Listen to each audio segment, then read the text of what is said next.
lends itself because of the border and the topics and the many things that we have to talk about. It's very, in a way, very organic. We're planning on taking this exhibition somewhere else, hopefully Nuevo Laredo, Bronzeville maybe. So we're looking into other places, maybe adding other artists and things like that, so that we have a full spectrum of the different voices of artists throughout the border. Right now, like I said, these are artists that I follow them personally, friends of mine, but not just because they're my friends, they get to exhibit here. I mean, so don't think of it that way, right? They are truly powerful artists that I follow and that I admire, and that's where they're here. And so, like I said, eventually we want to have this exhibition continue to grow.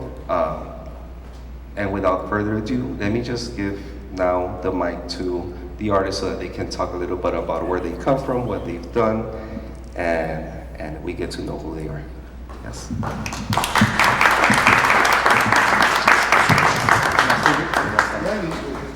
If I stand up, I'm gonna have to start singing. I don't think you want to hear that. So my name is Cande Aguilar, and I'm from Brownsville, Texas. I've been making art since 1998. My first drawing was a pastel drawing. And then I was born in 1972. And in 1971, no, I'm not going to put you through my whole life story, but I'm very happy to be here. I mean, it's an honor for me to be, amongst these artists that I admire myself, and I'm happy to be, part of it as a second comer, because, and I appreciate it because, I mean, you guys already did a lot of the work already, right, to have the exhibition be as strong as it is. And so, it's really a pleasure to represent my area of the border, right, which is Bronzeville and Matamoros. Again, just very grateful to be here. And I mean, if you guys have any questions, particularly about any other work, I mean, you can shoot me a question right now, or an email, or my cell number, or fax. No, but seriously, thank you so much. And I mean, my background is in conjunto music. That's how I started. My dad has been a musician all his life. He played with conjunto legend Gilberto Pérez, sus compadres. My dad joined his conjunto in 1970, and I wasn't even born yet. So when I was born, my dad was in Chicago touring or something, and so, I grew up with the conjunto music, I always equate that to art right now. I look back at it and I'm like, man, I was on stage with Gilberto Pérez, I was on stage with Tony La Rosa, I was on stage with Rubén Vela, Ramón Ayala, and it's like if, for example, it's like if I were to be painting right now next to Picasso or something like that, right? I mean, that's the equivalent of the power that I was able to the privilege to be around when I was a kid, right? And so that is something that is I'm so grateful to, right? For my dad and my padrino, right? That I was able to go in through that door, right? And conjunto for our region is very accessible. There's actually in Los Fresnos and in Brownsville, there's already a curriculum for teaching conjunto music. And so my second oldest daughter, she's actually in the conjunto class in Los Fresnos, Texas, and so she's playing the bass. She's playing the bass with the conjunto class, and so again, conjunto is. If you play the accordion, you're like a rock star. You're like Eddie Van Halen or something like that. And so I play the accordion, but I'm far from being that cool, right? but again, conjunto music is definitely a doorway. They're their own individuals, and I just teach to the subject matter, but teach the truth of how history has given us, different things, so that they can think about it, make those choices for themselves. And I think that, like, if I was, I had the mind of an activist, I would have probably never considered Monet or Picasso, because they're a different onda, it's like, I can't, I can't stand with that, right? And as an artist, you're like water, right? An artist, you absorb everything, you know. And so, you know, whether it's right or wrong, you know, so it passes through the artist and it becomes something that, you know, is about a conversation or something, an issue. Yeah. For sure. One more question, or do you guys want to start taking a tour? Yes.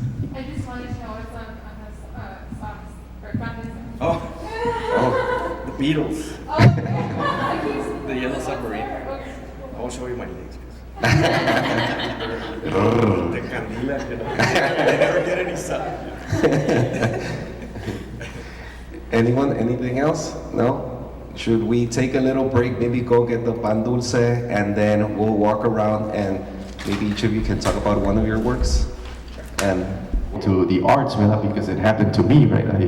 I was able to get to a certain point as an artist, and you know, and then you know, to be able to become a visual artist, you know, it's something that you know, it's sort of similar in a way, right? I mean, the creative process that I go through with music and the creative process that I go through with making a painting is very similar, you know, because I mean, at the end of the day, it's very abstract. You know, when you think about if I'm playing a piece on the accordion, it'll be real hard for anybody to really identify, you know, where that lick came from. You know, like it might have come from, you know, Tony La Rosa, or it might have come from Ramon Ayala, right? And so when it comes to art, visually, you know, you can recognize things, right? I mean, you can, you know, pixelated Mario Brother clouds or Strawberry Shortcake or the Millennium Falcon, right? You can, but it is like a sampling from different things, and they all come together.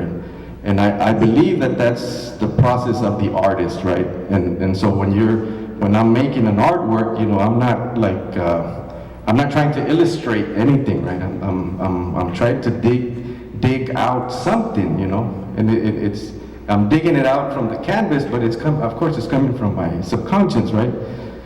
So, you know, as an artist, you know, I think that's our job, right? It's to, you know, really dig up something and learn from it, right? And you know, hopefully people would be able to connect with it or not, you know, maybe they'll have a different interpretation of what it is, or, you know, but it's all fair, right? Because it's in your eye, you know, so it goes in through your eye and it comes out, you interpret it your own way, but I mean, yeah, I mean, you know, it's a sampling of everything that I see around, you know, and I've learned to trust my gut as far as, you know, anything that'll cross my mind, anything that'll compel me to put on a canvas, or to, you know, or to put it on and remove it, you know, but it always, one step always informs the next one or the one before, right? So, but yeah, I mean, I can go on and on. I think we only have like, an hour. But anyway, if you have any questions, you know, please feel free. I'm happy to, you know, have a conversation. You know, that's why I like coming to the shows and, you know, conversing with everybody. But thank you so much, Ian, for the invitation. Thank you so much, everybody. and tell us, what was the group that you were? Oh, well, I founded, I'm part of the founder of El Grupo Tejano Elida y Avante.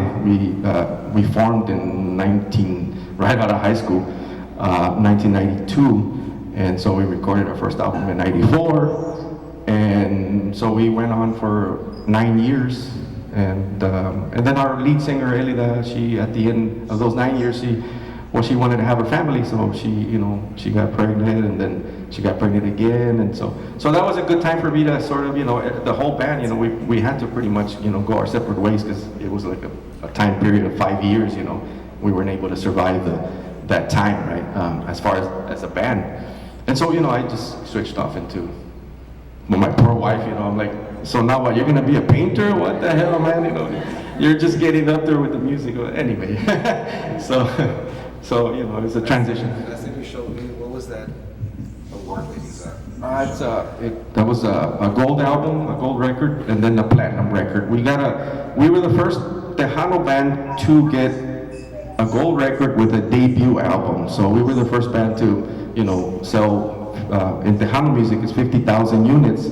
We sold 50,000 units as our debut album, and that was like a first for Tejano music, right? It had never been done before.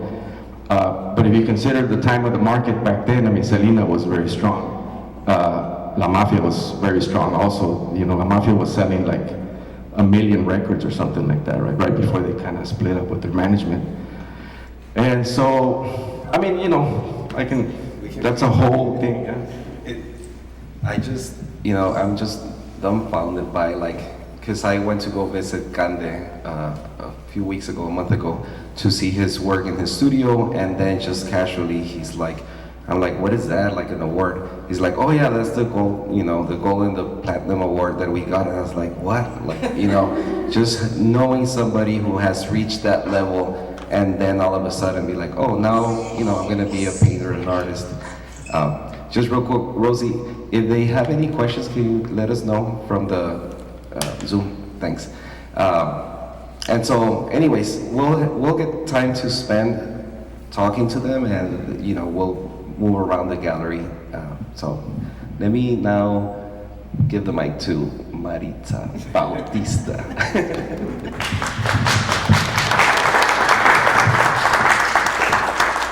Hi everyone, my name is Maritza Bautista, and the reason why he keeps emphasizing that is because my name was misspelled twice on the postcard. And I'm kind of used to it because, well, I don't have to get into that. So I was born in Laredo in 1979, kind of following the format of Cande, and but I grew up in Houston. I'm an artist, educator, and cultural worker. And I guess what I want to share is that a lot of the work that I do is related to coming to Laredo, always returning to Laredo. As a kid, my parents grew up in Nuevo Laredo. So when they moved to Houston, visiting Laredo, Nuevo Laredo was like just part of our lives. So a lot of the work that I do is very personal, and a lot of nostalgia is attached to it, just because I remember as a child, like being in the car with my parents and them always constantly talking about exchanging money. Do we change money before? Well, they would say it in Spanish, you know, like, cambiamos los dólares antes de cruzar o nos esperamos ya que estemos en Nuevo Laredo. And, you know, that's just always something that I didn't understand as a kid, but it just always stuck to me. Growing up, because I grew up in Houston, I did grow up in a very diverse community, and I never really understood like anything about Latin America or Chicanos or anything like that. I don't think I ever heard the word Chicana or Chicano until I was like 16 or 17 years old, because I took like a special class in high school, and I never really identified with it because I grew up in Houston. I always identified more with the Tejano culture, so I do identify as a Tex-Mex pocha. When I moved to Laredo as a 20-year-old, even though I only spoke Spanish at home with my parents, English was always like the language that I would use. And it was very hard when I moved here because, of course, tengo el nopal en la frente, and people would, you know, call me gringa, you know, ¿crees que eres gringa? Or ¿por qué hablas así? And I didn't understand those things, but I always kind of had like that identity crisis, like not like soy de aquí or soy de allá or whatever, but just like not really understanding how I fit in, because Laredo was always, it's my home, was always my home, just from visiting every summer as a child. So I identified a lot with the culture here, but I didn't feel accepted when I moved here. So yeah, like I would say a lot of my work is nostalgia based. I'm not an activist, but I do consider my work to be political, because I do come from a working class family, and there are, you know, prominent issues that affect us in different ways based on where we are in the social economic status that exist. So those are things that are very important to me to address, just as an artist, as a person.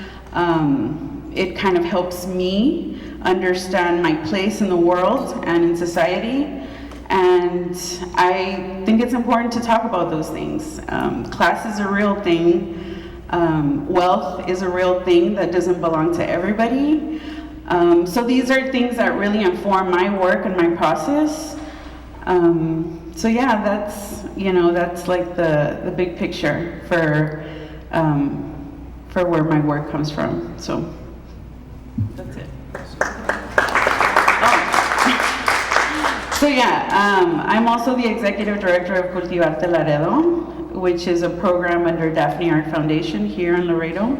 It's a local nonprofit art organization, and we also, provide spaces for artists, and by spaces I mean we create space for artists to actually have a place in the community. So we try to provide opportunities for them.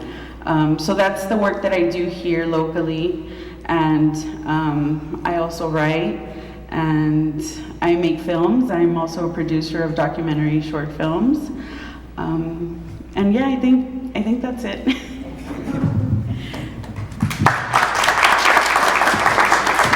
Here's Daniela. Thank you. So my name is Daniela Cavazos Madrigal. I was born in 1991, so I think I'm a baby here, right? Born here in Laredo. I think I also just got my start actually in Nuevo Laredo. I took oil painting classes for like maybe 6 or 7 years. I would go twice a week, every day across. And actually it's, I guess, interesting because I hated it. My mom would drag me, and then after a while, I really started loving it. So I think my start was really always with 2D, flat surfaces. And I think it was until I moved to San Antonio, like 8 years ago, for school, I kind of started really kind of discovering who I was as an artist, because I was exposed to more art, I'm really happy now that in Laredo there's a lot more things, but I feel like in the time when I was here, there was not really much exposure to see other art, So I feel that was kind of the shift for me when my work started to change, and I also feel that, of course, like Marisa was saying, I don't consider myself an activist, but I think some of my work is a little, I guess, political, and I feel like, Trump and all of that, when things started being very, negative light started shedding on the Hispanic community, is when I kind of felt compelled to kind of explore that. So I think a lot of my earlier work, I was very internal, about my experiences as a mother and things like that. And after that was going on, I was just more interested in stories and people, and just because I have a lot of friends who were undocumented dreamers, and so I kind of started interviewing them. And so a lot of all of these 2 pieces on the wall, they were just me interviewing these people and just kind of getting their immigration story, how they crossed or what happened. And so the text is things that they said to me. And a lot of stuff is heartbreaking to hear the things they go through. And I always like to say, that I'm kind of coming from a position of privilege, right? Because I have my citizenship and, kind of grew up always I never knew what it was, after listening to them and seeing how, especially all with the dreamers, how that can just, completely change someone's life. And I guess I took that for granted. So, yeah, and I think another important factor in my work is the material. And I would probably say that's kind of also where it begins for me, material. Because I'm a very visual person, and I think we all are, right? But I remember growing up, when I was, I guess, already a teenager, going to the Pacas. I don't know if anyone's familiar here downtown, we're very close to them. So basically there are these big warehouses with mountains of clothes, And my friend, she got me into it, and she wanted to go like finding vintage treasures or whatever. But I was just very struck by like, okay, how did this clothes get here? Like, why is this all here? And they were selling it for pennies, right? By the pound. You would, 20 cents a pound. And I'm like, what? And you would find a lot of new things with tags, or like things del año del caldo, like from the 80s, acid wash jeans, like, so there was like, it was like a time, what is it? Time capsule, right? And so seeing those materials, and I kind of asked the owners, like, hey, like, how does this clothes get here? Where is it from? And they're like, okay, basically this stuff is coming from all the reject piles of the Goodwills, of all the thrift stores. And they're actually coming from like the dos Estados Unidos, like the north, and they trickle down their way into the borders, because I don't know if anyone's, I haven't really heard of pacas being other than here. Like I know I was here in Brownsville, yeah. So in the more like in the border towns, because they eventually make their way to Mexico, right? And so I'm like, wow, that's kind of sad. Like, I don't know, just to think about that. And to me, that was like a parallel maybe to like the immigrant, or like, someone that's like kind of rejected in society again. And they were like, I was like, what happens to this pile when even now that we're buying it for pennies, like, they're like, okay, after this, we burn it and we bury it. I'm like, oh my gosh, like, so I think my work can sometimes also, that there's like a sadness to it. I like to, I guess, give these other people that I interview, or the subjects of my, like the narratives that I work with, kind of a platform, so somebody else can, kind of be like me, be in the position of like, okay, just realize that how like privileged you are, and maybe your struggles, we all have struggles, but kind of like having that empathy to, not just be so selfish and look at yourself. And so, yeah, I do deal with that. I also like enjoy adding a little bit of humor, like he was saying, like, yeah, like I like memes, like whatever. So I think like there's also like a factor of that in my work. And I would say, I guess a little different avenue that I took for this show with the piece over there with the bras, which also I came here to the Pacas to source the material. That was, I guess, a response to Ni Una Más, Ni Una Menos, all the feminicidio happening, and that's just like, I guess, like issues like that, especially with women, really interest me. And I guess I never realized, but all of the people that I've interviewed, the dreamers, also have been women. So I think that's also kind of like a thread within my work. But again, like Candelo was saying, also, if you have any questions about my work or anything, we'll talk more about it. I don't want to take any more time. Thank you.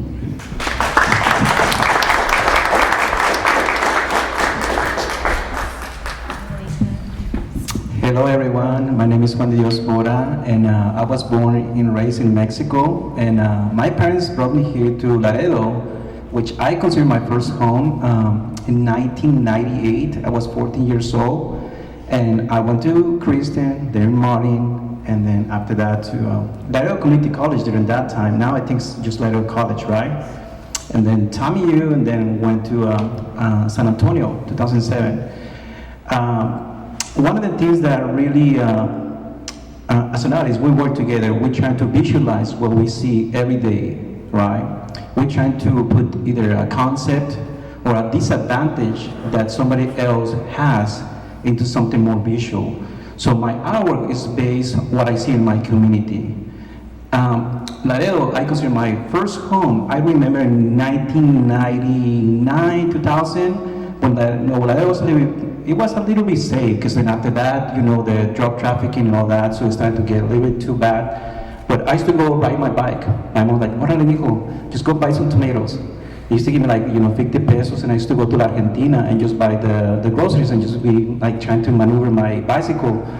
And then the deal is, sometimes I used to walk over there, and before they kind of like they changed it, right? But it was like this bridge underneath, and there was like little kids playing the accordion amongst, literally beggars.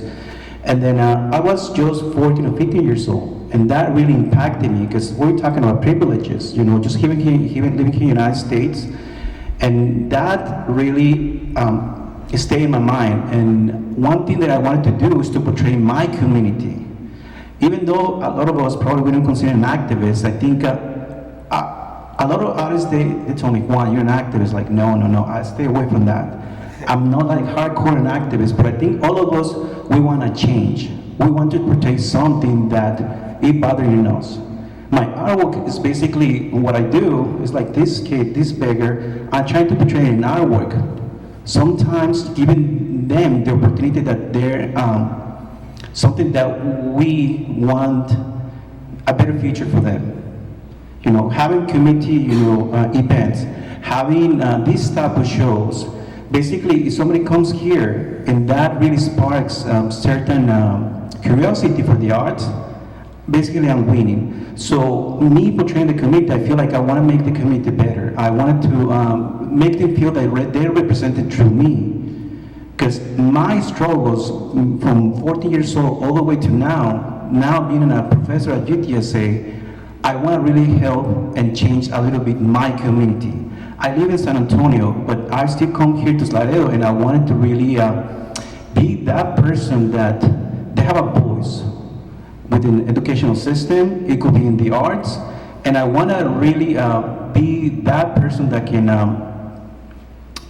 make a change to somebody. Because he invited me to this kind of like artist talk with his students. What is the name of the Vidal Treviño Magnet School? And what is the name of your daughter? Isabella. And you told me the story yesterday that she wanted to pursue, she wants to influence some of the stuff that I do. In San Antonio, every 2 weeks I go to the shelters and I work with kids. And that really makes me more human. All this experience that I experienced, when I was 14 years old, I don't want kids to really experience this. If I can just change their life for 2 hours every 2 weeks, this is just me. But imagine all of us, we can go spend 2 hours with these kids, we're gonna make a huge social change. And I love it. I don't ask anything for that. The only thing that I do is post it on Instagram because sometimes I need to really tell everyone that it's possible. So basically us, being that, I don't want to say weapon, but then that is more metaphorical, like a metaphor. And I think we could be that weapon to make a social change. We can make everything possible in a way that could be accessible, but also, motivate, influence, and make that change. Okay, I think I went off track a little bit, but then I'm a printmaker, and I feel so happy right now. I feel so happy, and this year, somebody told me, Maritza, that this was gonna be my year. Right now, I'm gonna have a tons of shows. I just became assistant professor of printmaking at the University of Texas San Antonio. Yes, and there's gonna be a lot of challenges for me, but then one of the motivations that I have now, that I have a little more leverage, is basically get the university involved with social, programs, projects that's gonna help the community to grow.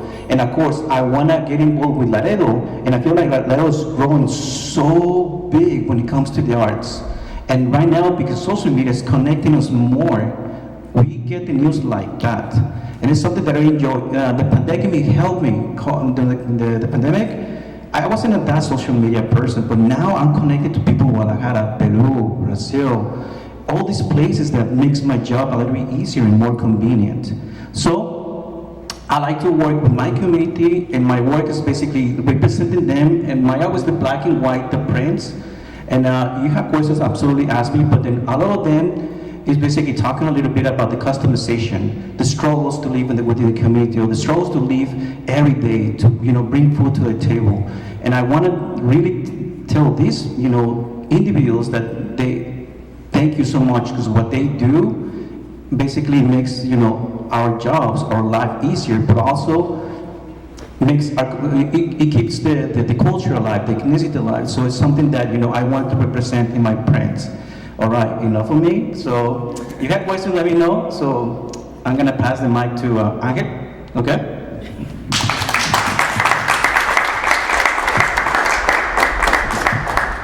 All right, I guess it's my turn. So my name is Angel Cabrales. I'm from El Paso. I grew up in Anthony, New Mexico, but went to school in El Paso. I was born in El Paso. I come from a pretty different background. My dad was an engineer at White Sands Missile Range. We used to joke around when he wouldn't understand something that, Dad, it's not rocket science, and he'd be like, well, that's why I don't understand. So I grew up with my dad showing us how to use tools growing up, where my older brother Joey and I used to make spaceships and buildings for our action figures and things like that. And my mom was a stay-at-home mom, but really active in the church and really active in politics, where she would take us with her to register people to vote. At one point she ran for state representative in New Mexico, and she lost by 10 votes. But she was always very, very active. And my mom was very much central to the way that I make my artwork. Well, my dad too. I'm kind of this amalgamation of the two of them, where I get a lot of the technical engineering side from my dad, but what I'm really trying to say with it from my mom. Growing up, my mom would always teach us a saying that was kind of core to everything that we did, which was, no busques, pero no te dejes. And that's the way we always were. So it's like, we don't want to look for trouble, but it's going to find us, and when it finds us, we can't back down.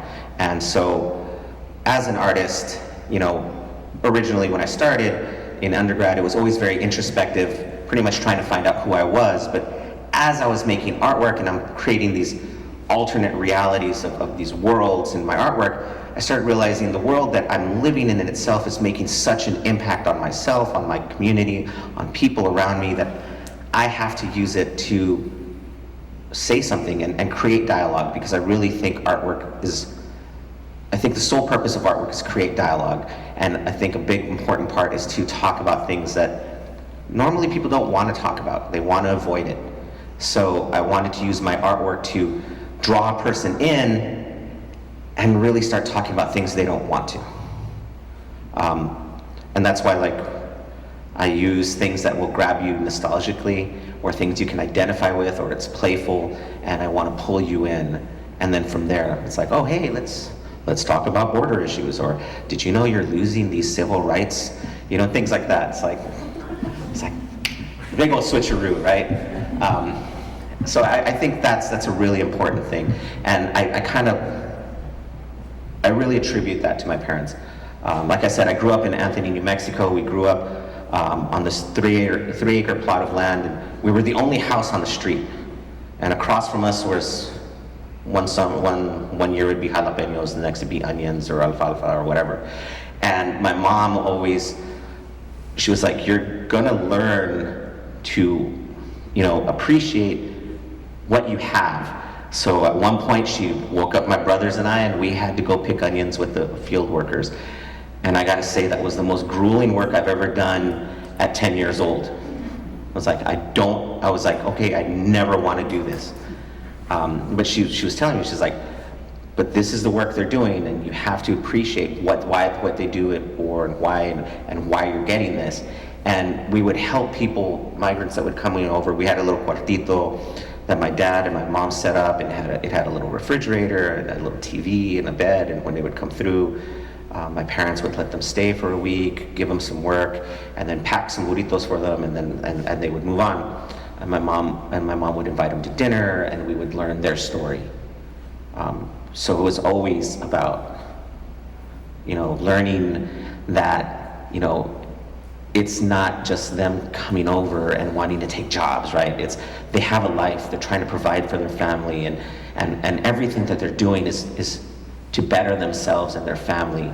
And so that was really, really important, that my parents wanted us to learn. And when I look at El Paso and the way that it's changed, that really made an impact within my own work. Because I grew up well, I was born in the 70s, like you. But honestly, I don't remember any of the 70s. Star Wars? Well, no, I cracked my skull open in Mexico City when I was 7, and everything before that just kind of got wiped out. So really, I remember the 80s. But we used to go to Juarez all the time. We'd go swimming in Juarez. My grandma would take us to the luchadores to go over there. You know, we walk over there all the time. And of course in high school, you know, walk over there and drink and drown for $7, whatever. I now teach, I'm the sculpture professor at UTEP, and I talk to my students all the time, and I have students that have lived in El Paso their whole life, and they've never been to Juarez. You know, they've never crossed over, and it boggles my mind. I was like, because this is our sister city, it's very much a part of El Paso, and to never cross over, it's just weird to me. But they grew up with this fear that, oh, you know, there's going to be shootings, and I'm like, it's like, dude, you live in El Paso. Do you ever hear any shootings? No, you don't hear any shootings. I go, because honestly, it's a little deeper in Juarez, but you know, just don't go that deep. You know, just stay along the border area. You'll be okay. You know, and I'll joke with them. It's like, it's kind of like in the movies, you know, when you're walking down the street and you hear the scary music, you don't go down that alley. It's like, you gotta be smart about these things. But even despite having the wall and changes that have happened, there is still very much a community between our sister cities. And some of my best students come from Juarez, and I'm always in awe of them. I had one student where she actually lived deep in Juarez, and she'd have to wake up at 5 in the morning to get to the bridge, to take an hour to cross the bridge, and she was taking the Zaragoza Bridge, which is like on the very far end of El Paso, and then she'd take another hour from the Zaragoza Bridge to get to class, and she was never late. And then she'd stay till midnight working in the studio, and I'm just like, Andrea, you're gonna be amazing, you know. And I'm rambling, and like I said, all of us can ramble. But I am a multimedia sculptor. The way that I choose my artwork is I come up with a concept, and from that concept, it dictates the material. So I will work in kiddie trucks. I will work in neon. I will work in resin. I also draw. I also work digitally. I'll make things that you can eat. Things like that. So if you have questions about the pieces, feel free. I'm going to hand this mic back to you.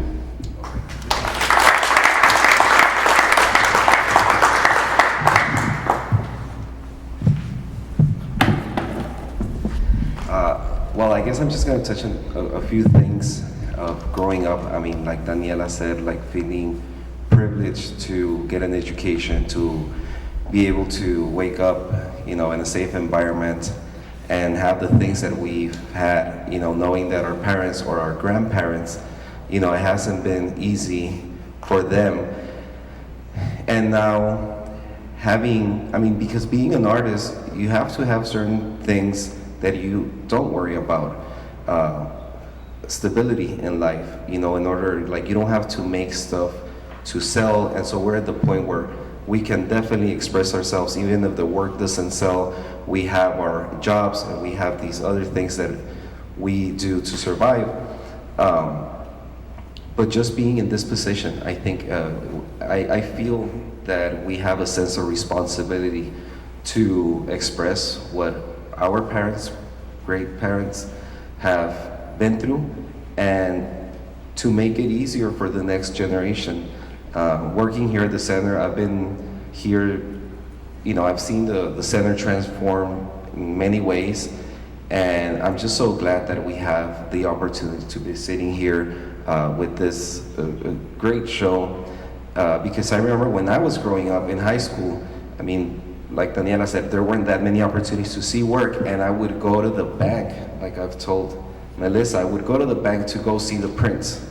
You know, that was my museum. I mean, and that didn't stop me from pursuing what I wanted. I wasn't aware of all these media, and of course I would never have the access to programs to do like editing movies and things like that. And so having access to those things, having access to exhibitions which give you a different perspective, that art is not just painting and drawing, but it's, you know, installations, sculptures, this and that. I see Alex, one of our young assistants here, and you know, just working back and forth, the excitement that I see in him. I mean, I wish that at the time when I was his age that we would already have this.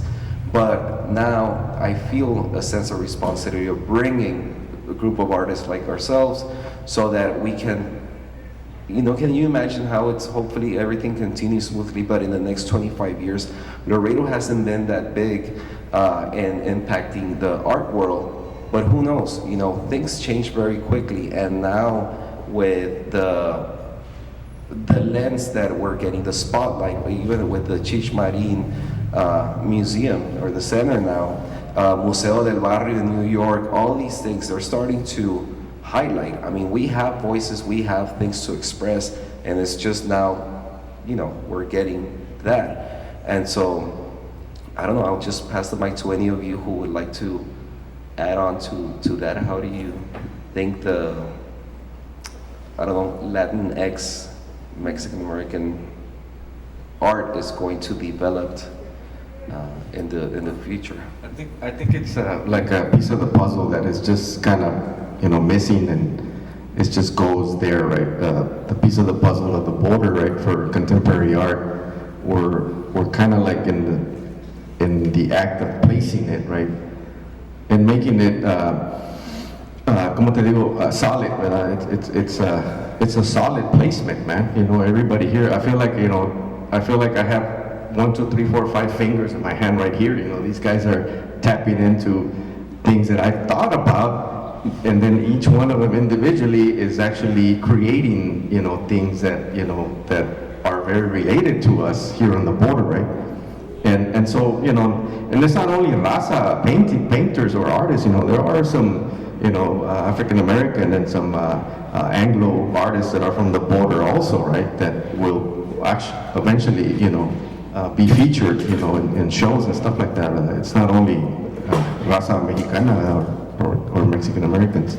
But anyway, I feel, it feels cool to hear them talk, because I'm like, man, you know, that, oh, I remember that, I remember that, I remember that, I know what you're talking about, whatever, right? So, but yeah, the Latinx thing, I mean, I guess that's a thing that is gonna eventually, you know, again, you know, like the piece of the puzzle that it's just gonna be placed in, you know, because I mean, Mexican Americans are, you know, like in New York, if you go to New York, there, you know, you have more of the Puerto Ricans or the Cubans, and you know, that's what art rules. That's the art that rules in New York as far as Latin American art, right?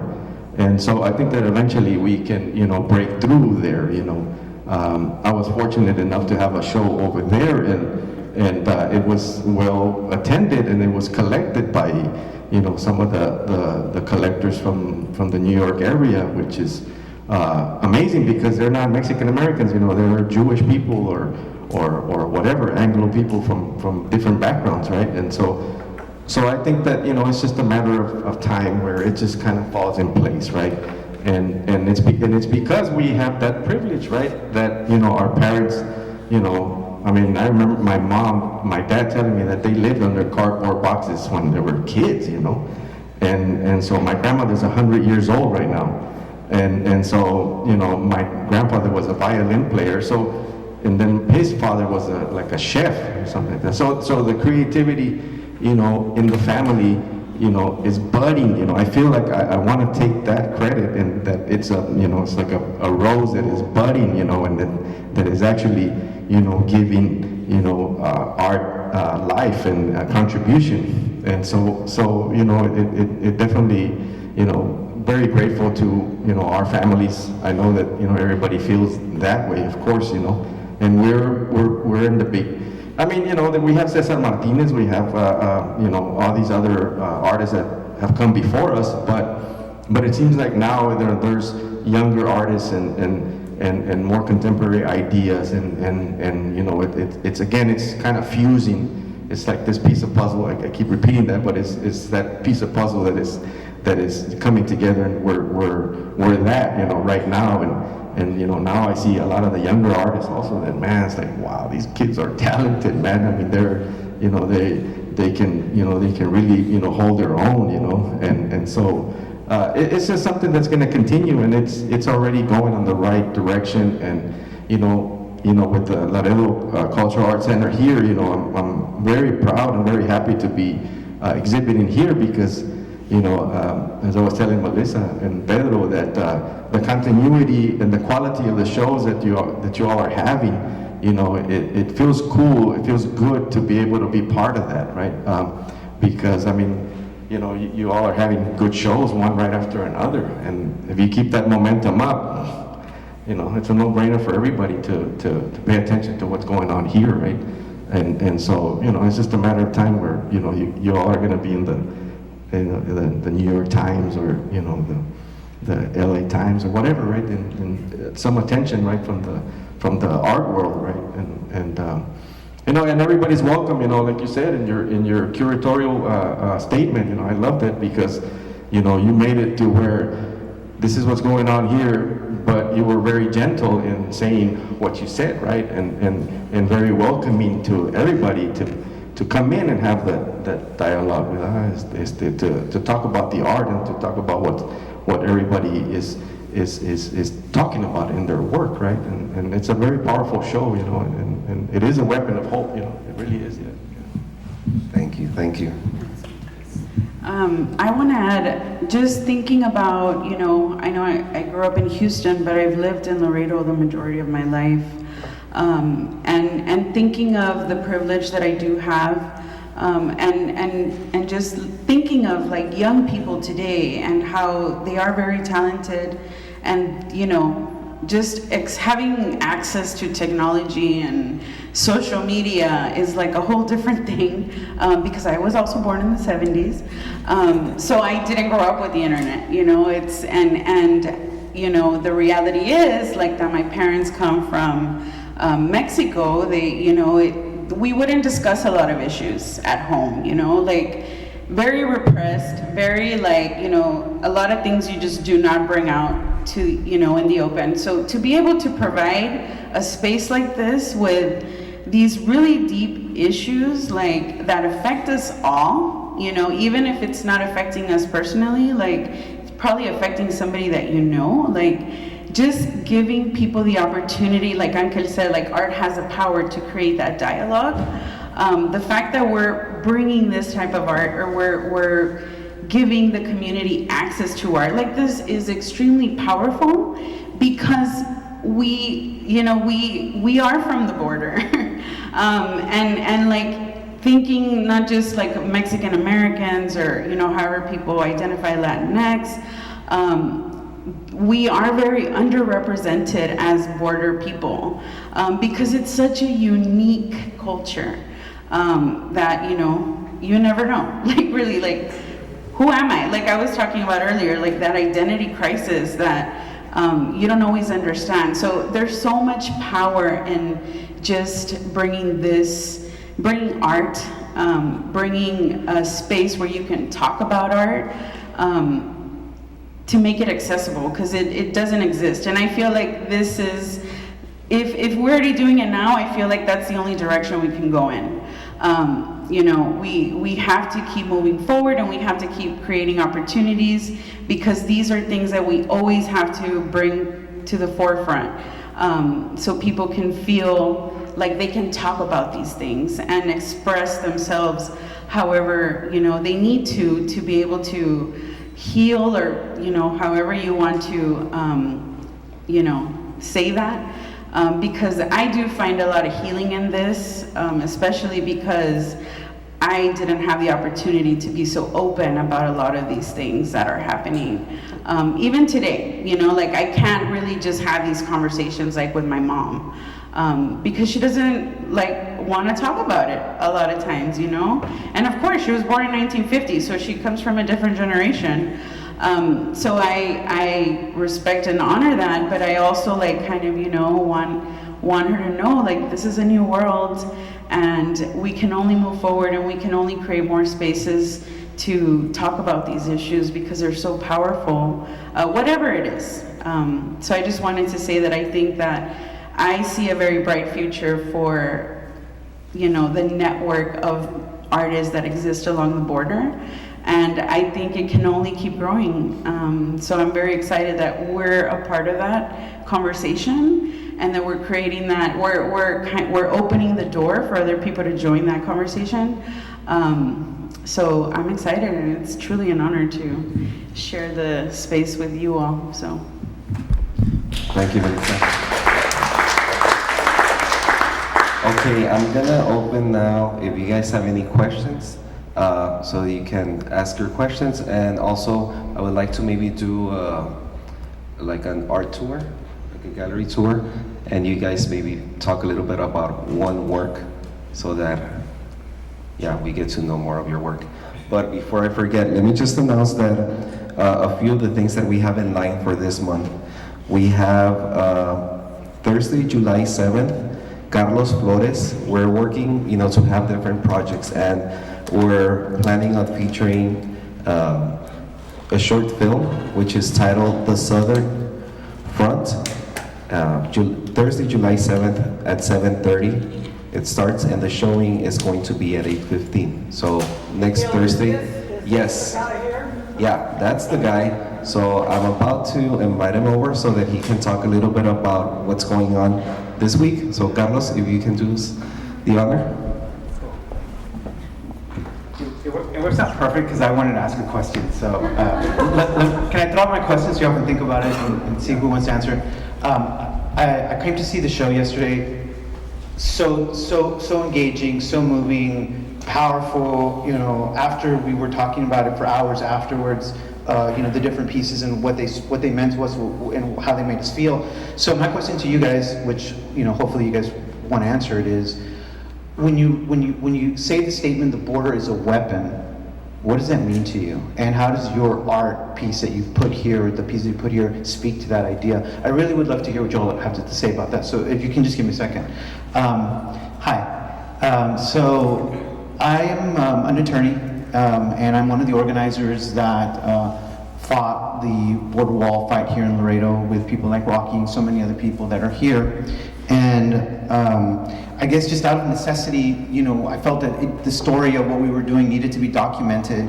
And you know, again, I'm an attorney, I'm not a filmmaker, but I had always wanted to be a filmmaker, and so I just said, you know what, I'm just going to make a movie about what we're doing.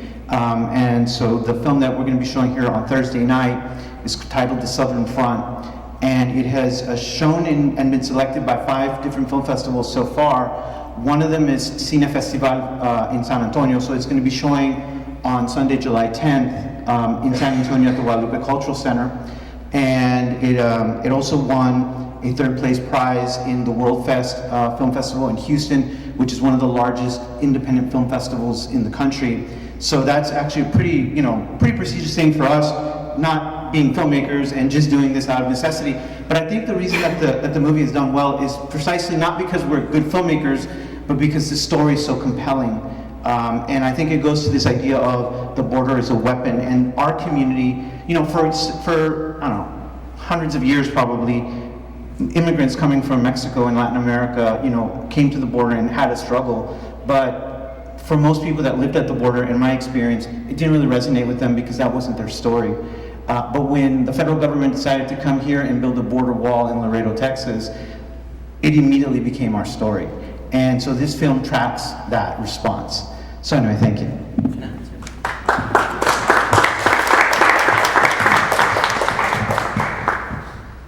Okay, I'm going to answer your question on what I think of border as a weapon. So, like I said, I grew up in El Paso. My grandfather himself was from Mexico. He was actually Raramuri, which is Tarahumara, came down from mountains, crossed the border illegally, worked to save up enough money, went back to Mexico, and then paid to come back in legally. But it's kind of funny. And funny enough, I didn't even know he was Tarahumara until 12 years after he passed away. But a big part of the artwork that I make is talking about how our borders have been weaponized. You see them on TV and people talking about our way of life without ever actually knowing what our way of life is. I've run into people farther away from the border, and when I tell them I'm from El Paso, their reaction is like, oh my God, it must be terrible to live there. And I'm like, no, we're actually the safest city in the nation. You know, and they come back with me, it's like, you don't have to lie to me. He's like, we watch the news. And it's like, I can guess which station you're on. You know, but a big part of it is in this weaponization of our borders, is that they're dehumanizing the migrants and the people that live in the area. You know, and it's all for like this political gain, and it takes away and it makes an impact on our own lives. You know, in this pushing of a border wall within not just Laredo, but in Brownsville and all over the place in El Paso, you suddenly start splitting apart communities that have grown up together. Like, those are my brothers and sisters on that side. You know, those are your friends. That's your family. And suddenly you've made it so much harder to see them. You know, it's heartbreaking to see it that way. There's family that, like, my mom will not go to Mexico anymore. She's afraid of it because she watches the news. And it's like, Mom, I go to Juarez all the time. Well, actually, don't tell her that. But I was like, I go all the time, but it's okay. You know, it's not that dangerous. You know, but if you're just watching the news, these people that are reporting on these, they're not even from where we are. You know, you're seeing like this huge thing about the migrants that are dying in the trucks, and it's a tragedy. But instead of talking about like the actual people that died, they're talking about like, oh well, you know, this is because they're going to take away the stay in Mexico. You know, Biden's taking that away, and it's going to be more deaths because of that. It's like, no, why don't we actually talk about the people and their stories and why they had to go to that extreme to try to come here? That's the story. But you've weaponized it in a different way to get your agenda pushed. And as an artist, I want to change that narrative and bring it back to the people and talk about what their stories are. And that's what the border is a weapon is to me.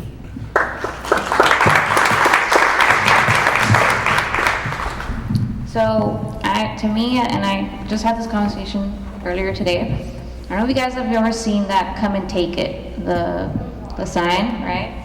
I mean, I feel like that always kind of gets like a negative connotation. Oh, it's a, you know, super Republican thing, but because my husband, he loves that symbol, and we were having a conversation about that this morning, how it was, you know, the Battle of the Alamo, Santa Ana. They were like, he was telling me that it was like an Indian invasion, and I know there's a lot of things wrong with that. I don't want to be like politically incorrect, but they're like, saying that the Mexican armies gave, I guess, Texans this tiny little cannon, right?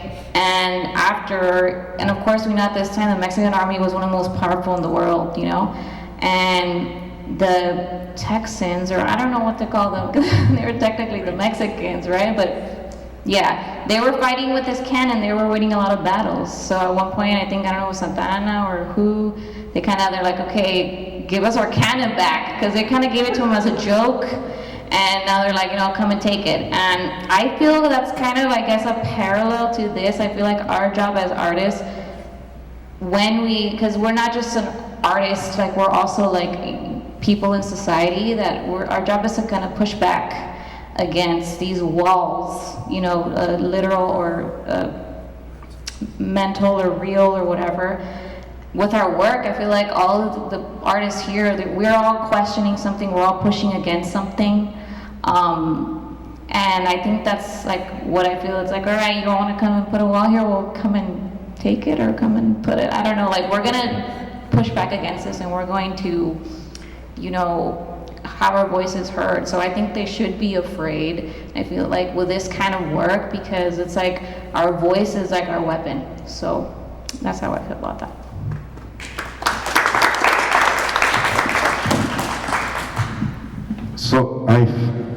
myself, I feel like I'm an optimist, and I feel like I'm gonna kill you with my optimism, right?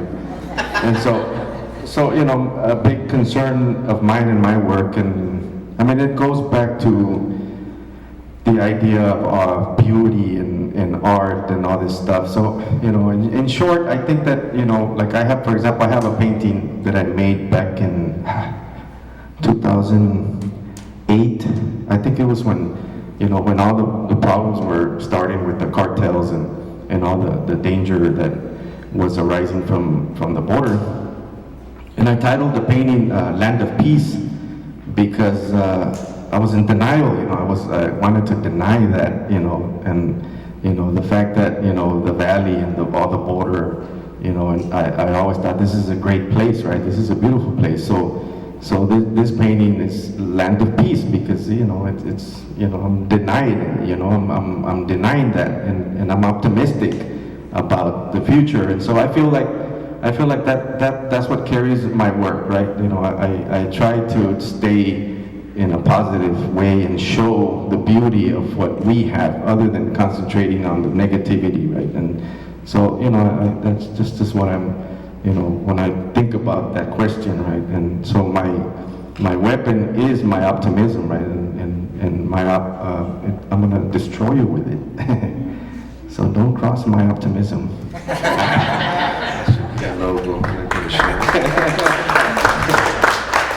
Okay, anyone else? Okay, in a little bit, when we get a break and we break off into seeing the show and talking about it, Angel has these weapons, but made out of pan dulce, delicious, that we're gonna cut, and you guys get a piece, okay? So, we'll have that for you guys. Okay, wait, let me pass the mic to Juan. First of all, this may sound a little bit cliche, and then I gotta tell a little bit personal, something personal. So when I got divorced, you know, and I used to contact my lawyer, right? And then at the end of my divorce, he gave me this huge paper, right? And he's like, oh, cell phone calls, 3 minutes, so much money, right? And right now, the way, you know, me being an artist, installing a show like this one, we work so hard because, I mean, me creating the artwork, you guys creating the artwork, he being the creator, all the people who participate painting the, you know, the floor, putting up the walls and stuff like that. I'm not sure you're getting paid or not, but that means so much, you know. It's something probably is not even appreciated, not even from the artists, not even from the community. But when a lawyer tells you it's $5 for 2-3 minutes, what is your place, you know? And the deal is what we do, because I do this stuff, sometimes I don't get anything back. And I think our social responsibility as a weapon is to unify, to work together, to, you know, extend our hand whenever we need it. And the deal is, I got here not so much because of me. I got here because of my, you know, high school teacher, and then my professors, my friends, our friends, my parents, my students when I was teaching, you know, adjunct classes. The deal is, my responsibility is to basically work hard, of course. But the deal is, my art can speak volumes without even saying something. And I think our responsibility is really push harder. Me coming here just as an immigrant, with no dreams, no language. I started to speak English in 2007 when I actually went to UTSA in 2007. My main goal for me during that time is to work in a restaurant. Basically, my dad, he wanted to own some apartments. That was my dream. Laredo Center for the Arts, Laredo Community College, and during that time, Tommy Yu really helped me to know that there's a chance for me to make a living in the arts. 2-3 years ago, before the pandemic, I got to the Smithsonian. I wasn't expecting that. That elevated me to a different status. I'm still trying to be humble, but the deal is, there's things that you really need to make an effort to make a change. And I feel the art can say a lot. I can be treated as a weapon because me being collected by museums, being in this place right here, that means somebody can see something that I created in a different type of a visual language that somebody's gonna appreciate, or somebody's gonna actually give a different meaning. But the artwork is subjective. We have to love it. And sometimes we have to really appreciate what you do. Just come here, your time, I really appreciate it. And we can be a weapon by just spreading the word and supporting. So just by following us on Instagram, see what we do. This is actually a true statement, I think this comes from Grabador 1976, this famous printmaker in Mexico. That gives energy. It does. And I don't care, I just have like 1,500, like, who cares, But I'm not talking about somebody else over here, and the deal is, every time somebody put a like, when I'm in the studio, that really motivates me. And I just get like 50 likes. You're speaking to somebody and nobody out there in social media. But I'm talking about that type of motivation that allows us to grow better. All of us can be a weapon, but we can actually, apply in a different form. It doesn't have to be something visual or go to protest, anything like that. Supporting your friends, supporting the organizations. And I think we had that social responsibility sometimes because, like I said, my high school teacher, he was a great influence to me and he just passed away a month ago. Mr. Herrera, Onésimo Herrera. And he was that great example. And now I can see that here with the students, We are a weapon. It depends how we utilize ourselves into society. And we have to have, that energy. And thank you so much, all of the organizers, for actually, spending that time. And I was helping them, and it was fun. Okay, and thank you so much. I'm not sure you're getting paid, but then if you do, or whatever, But then, thank you so much, Keith, okay? Thank you, everyone who participated, okay? Okay. Gil, I have a question. Okay. Gil, I came to this hoping to see a piece of yours here, and you're not going to be able to stand in front of your piece to talk about it, but now I understand you as the curator, this is your piece, and I want to thank you. Oh, wow. for this. I'm honored. Thank you. Here's my question, and Juan touched on it. Who painted this fabulous floor? Bruno, Alex, and myself, and Jerry, a friend of ours. Yeah, we decided to redo the floor. We felt that the exhibition needed, this really nice, clean floor, and from this point on, to make every exhibition look even more and more wonderful. So we're growing, and thank you guys thank you for that comment. It really means a lot. Anyone else? Question? Yes. I was a little bit surprised that 3 out of 5 of you made it a point to say that you are not activists. Is that a burden that you don't want your art to carry, or a label that you don't want to, I guess, assume of your work? First. How to put it, I'm gonna put it to this level, like when you're like one label yourself Mexican, right? You're so different from your brother and sister, even though you came from the same mom, right? So when you're labeled as an activist, I think there's some really passionate about being an activist. They go to protests, you go to organizations, they with posters and all this stuff, right? So all of us, we have a duty, you want to put it this way.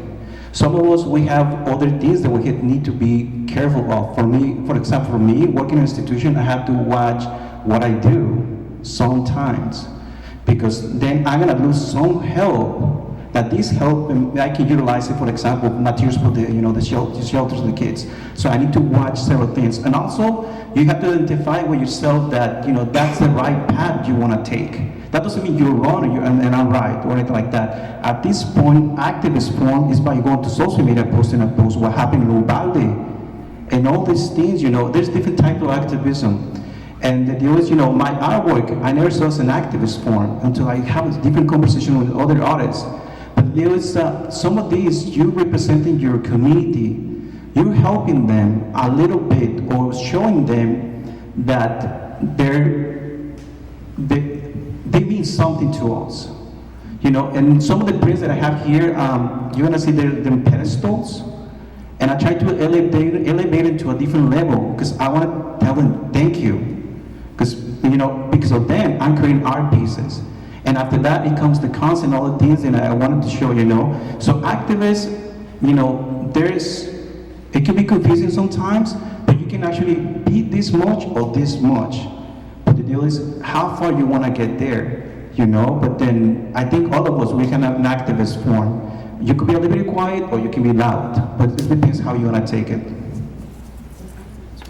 Yeah, I feel, I guess, similar, and also just because, let's be real, for me, my 2 kids, job, all of that, I just almost feel like I don't want to be like a poser, sellout. I'm an activist. I don't really go to protests. I feel like I'm there in spirit. I support all that, but to be real in real life and it's time that I don't have to be. So that's how I try to, my activism, like I said, through my work, but I just feel weird giving myself that title. Maybe it is, maybe it's not, but at least that's why I said that. Agreeing with Marisa. You're the first one that started it. Yes, and I will say, I do not identify as an activist. I've been very fortunate in my life. When I lived in Chicago, I moved to Chicago to go to grad school. I worked with an amazing organization called Inside Arts, and it was a social justice-based art organization, but we did a lot of work with the labor movement, racial justice movement. We did a lot of, as artists, we supported the movements, but we were not activists. I do not identify as an activist for the same reason I'm not out. I have participated in protests, and I love to, but I am not the person that's going to, to the government and demanding change. And to me, that's an activist. Someone who's really on the front lines and really getting arrested, to make sure that things are changing. To me, I've been very fortunate because I've worked with a lot of activists, and I have a lot of respect for that work. It's in a way, I consider myself a healer, but I don't identify as a doctor. I don't have that credential, I don't have that background, but I know that there's a lot of power in words, I know there's a lot of power in visuals, and that's how I like to contribute to the movement. When I really do believe in something, I will speak up about it, but I don't think that's my job. I think my job is to be an artist and to use my voice as an artist to contribute, to make change happen. So I have a lot of respect for activists. That's why I always say I do not identify as an activist, because I think it's important to make that distinction. Well, it is for me just because I've worked with a lot of people who are and who really, really have made change in the communities. I understand what you're all saying, but I don't really think activism needs to be defined as being out there at a protest screaming. Activism is actually trying to make change, which we do through our artwork. I've participated in, yes, I've been to some protests and things like that. However, I find that through my artwork, through doing, like right now, there's a art auction that a bunch of artists got together to help the community in Uvalde. I'm a part of that. We're trying to help there. Signing petitions to try to help. You're going to do a lot more change in signing the petitions or petitioning than being out in a protest screaming. And that's the activism. That is activism. What's the petition for? when you want to make a change, you're petitioning your legislatures, you're petitioning, you know, that is activism. Against guns? Against guns. Well, the thing in Uvalde is they're trying to help the community come together because it's a mess over there. Right. Right now, ABLE out there is trying to put together murals to help a positive change within that community as well. When that shooting in El Paso happened, we did petitions to our non-hearing governor, of course, but we also then did another art auction to help the families of the victims. You know, so activism itself is not being out protesting like that. It's trying to make change. Trying to change legislation. Or even change in your community. That's activism. Maybe in Well, you know, one of the best modern activism is being non-confront. I mean, Right, non-violent. Yeah, and I think you know, it's, when I say loud or this, you know, it's different forms to do this. You know, And- but be educated about the stuff you're gonna do too as well. Right, and at the same time, and I understand what you're saying about the university, I'm a professor too. I was lucky enough to have a dean who came up to me and said, "You do you. If anything ever happens, I will support you." So that's what I'm doing with my university. I don't know how yours is.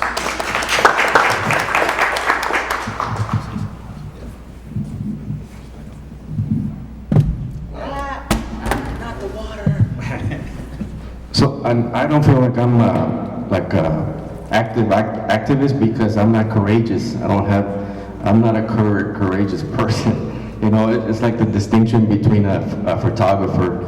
You know, when you know I was watching a documentary about a photographer, and I'm like, so this photographer would go up to people and just take a picture of them right in their face, right?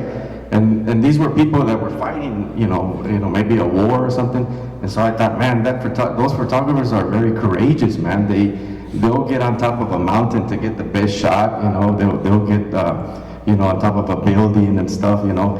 And so I think it has to do also with your build, right? How you are wired, right? And so as an artist, I feel like my work will touch on different subjects, right? But it's not like sort of like in your face, right? I'm gonna present it to you, and you're gonna make a decision as to what you want to think it is, right, or what it is. But yeah, I don't think I'm courageous in any sense to be, doing any kind of stand up or something like that, right?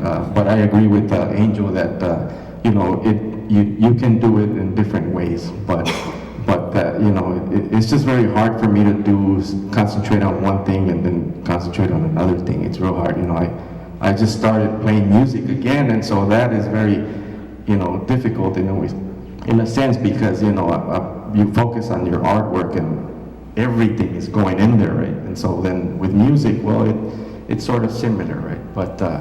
But being an activist it's commendable, man. I admire the people that are actually taking the time to print out the petitions and everything, everything that it involves. This is one of two pieces. This is called Dream a Little Dream. The helicopter itself is called the Dream Catcher. The piece itself is about dreamers. Being that I teach at UTEP, I run the sculpture program there, I come across a lot of dreamers, but also living in El Paso, growing up, I've always had friends that, I won't use the word illegal alien because I think that's just wrong. They just they weren't fortunate enough to be born on this side of the border is really what it is, because where we are and all of that it's a matter of circumstance. And I was fortunate enough to have my grandfather to have come over legally and root my family into the U.S. So this whole piece was about people growing up as children, never knowing whether they're going to get to stay in what they believed is their home, and to be taken away. So I wanted to use something that people could identify as something that you would playfully play with when you go to the grocery stores, and it, you know, it's a toy. It's something that's part of your childhood. You can identify with it immediately. And I wanted it in this beautiful dream landscape that would show those dreams that you have, but it's now been invaded and twisted, and it's pretty much taking away that innocence because they live in this constant fear of being taken away. And I would talk to some students about how they just never knew if they were going to get stayed, and even with the program that they were now a part of, never being sure. And so I wanted to make a piece that would draw attention to that and help people try to understand like the losses that are happening, and they're losses that are continuing to happen. I have other pieces, you know, that talk about like the children in Tornillo and how their lives are forever affected, even if they ever find their parents again or released. Those childhoods have been stripped away, and so that's what this piece means. I have a very deep interest in how money, wealth, currency moves along and across the border. And I like to think of this work as we don't see people, but, you know, this idea of wealth like affects us, right, as people. So the bodies aren't always present. I work with a lot of text, I write a lot, and I don't, my particular style, my aesthetic is more accessible, so I don't work with fancy equipment. These videos were shot on my phone. I do all my own recording of sounds. I source all the audio from my walks in downtown Laredo. Most of it comes from there. And I like to use text and image together. Similar to what Uncle said, I don't necessarily, I'm not trying to impose any ideas on anyone, but I do like to use certain things, like, for example, this text, currency crisis smuggling.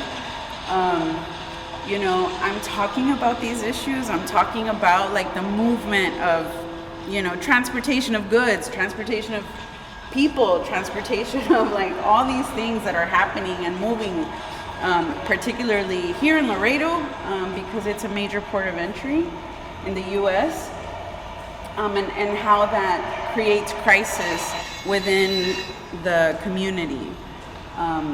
So this is, you know, the way I'm kind of have an obsession with casas de cambio, money exchange locations. And I've been photographing them and recording them for already like close to 4 years.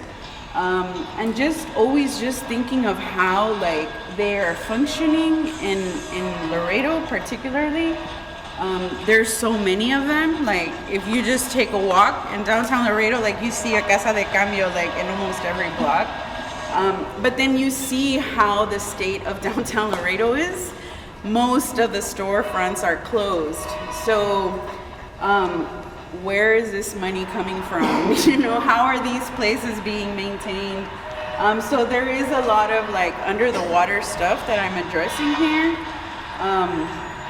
And this is what this piece is about in particular, like compra y venta de dólares.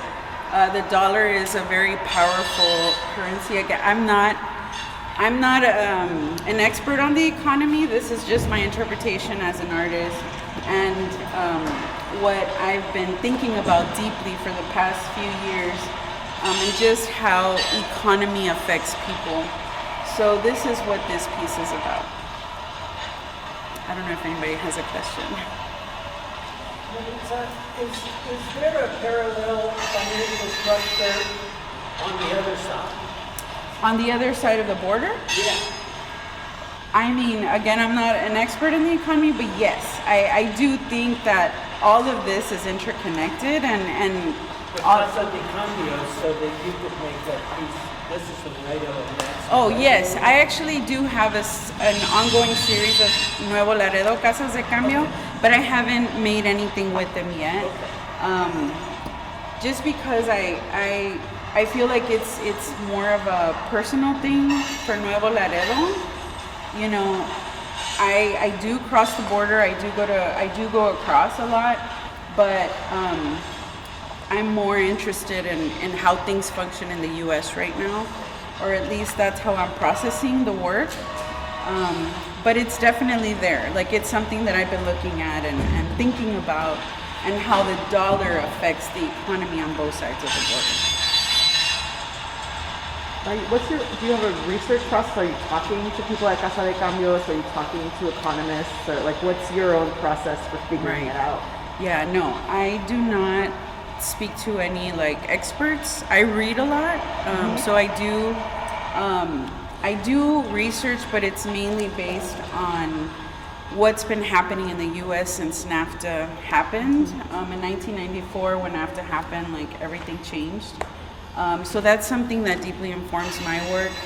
I don't necessarily speak to people. I like to pick up receipts and kind of look at how much money is being exchanged, like, of receipts that I do find. And just that curiosity that I have, like, just wondering.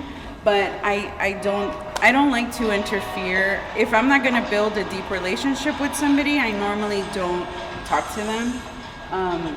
I also work in documentary film, so I do like to build rapport with the people that I'm working with. And in this case, I feel like it's more that front.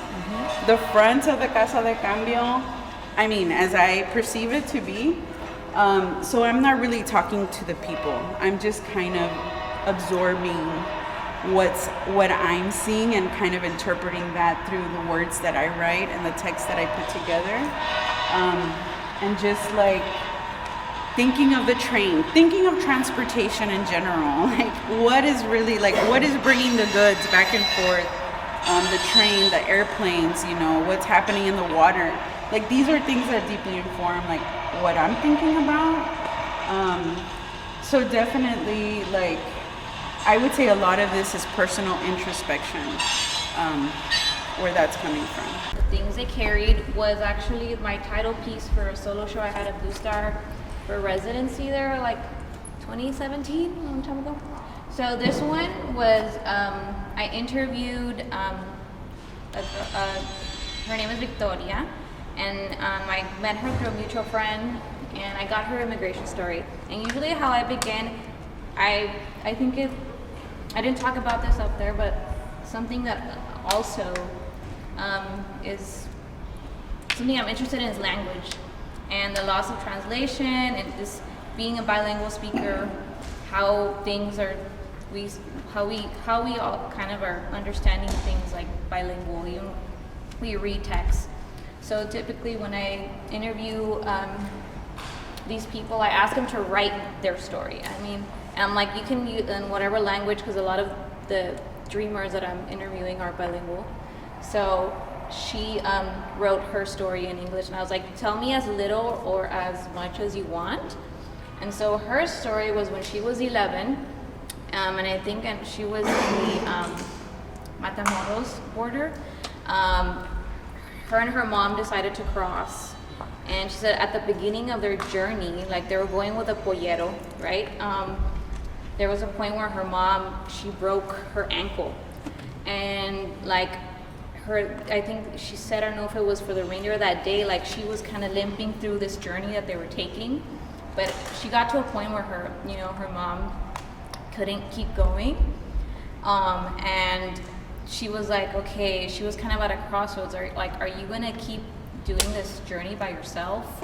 Or are you gonna go back to Mexico with your mom, like quit the journey? And she decided, she said in her mind, one of the thoughts she has, like, okay, like, am I gonna stay here to kind of like die, or be left alone? She was like 11 years old. She was like, barely like teenager, not a fully formed, like at all, not even like nowhere near an adult. She was still a child, and she decided to stay. And what she was writing was some of her thoughts, was like how she said, like, she contemplated like her, like, what if I get like raped or something by the men here, the polleras, like. So thankfully, like in the end of her story, she says like now she lives in she's in Nevada and she's like thriving, right? Like she had a good story, but she was so brave to be taking this journey on her own without her parents, and she was gonna meet family where she is now. But like even just to think of that, like I'm like trying to put myself in her position at that age. I don't know if I would have left my mom's side, and she was just so brave. But it just kind of shows you how these people really are out here to live a better life. Like, and like to the question that Pedro, right, asked about like what's the, like why is it so bad over there? Why is it good here or whatever? And I just think that the matter of the circumstance, I think everyone has this idea of the American dream, right? And like if whether it's justified or not, I just like honoring them and like allowing them to pursue that. Like I think like is what this work was about. And so she mentioned when she left, when they were leaving on their journey, all they can take was something, whatever they can carry, right, in her bag. So it's like you can think of at her age, 11 years old, I'm gonna bring my dolls, I'm gonna bring this and that, my favorite this. It's like no, just the essentials, right? The clothes on your back, whatever fits in your little bag. And so that's pretty much what this piece is about with her story. That's it. Any questions? I have a question. Yes. How do you decide like the fabric to use with, like, for example, this piece, it's jean. Yeah. It has like this, monochromatic. Like, I'm just curious, like how. That was something that she mentioned in her text. I think it was like either her mom was wearing one or something, because I think they came. The desert could get like very cold. I want to say they crossed like in February or March, so they were kind of. She mentioned that, and that's kind of how I was like trying to tie that into her story somehow. But, yeah. So I have a question. Who taught you to sew? Oh, my mom. So, yeah, my mom is like, it's crazy because she's like an interior designer, and she has in her back of her house, she got a palapa and she made it into her studio. She has these big industrial machines, and all the time I was living here in Laredo, like she was like, let me teach you how to sew, let me do this. And I'm like, no, I'm not interested in that, because I would see her, it's like a lot of work.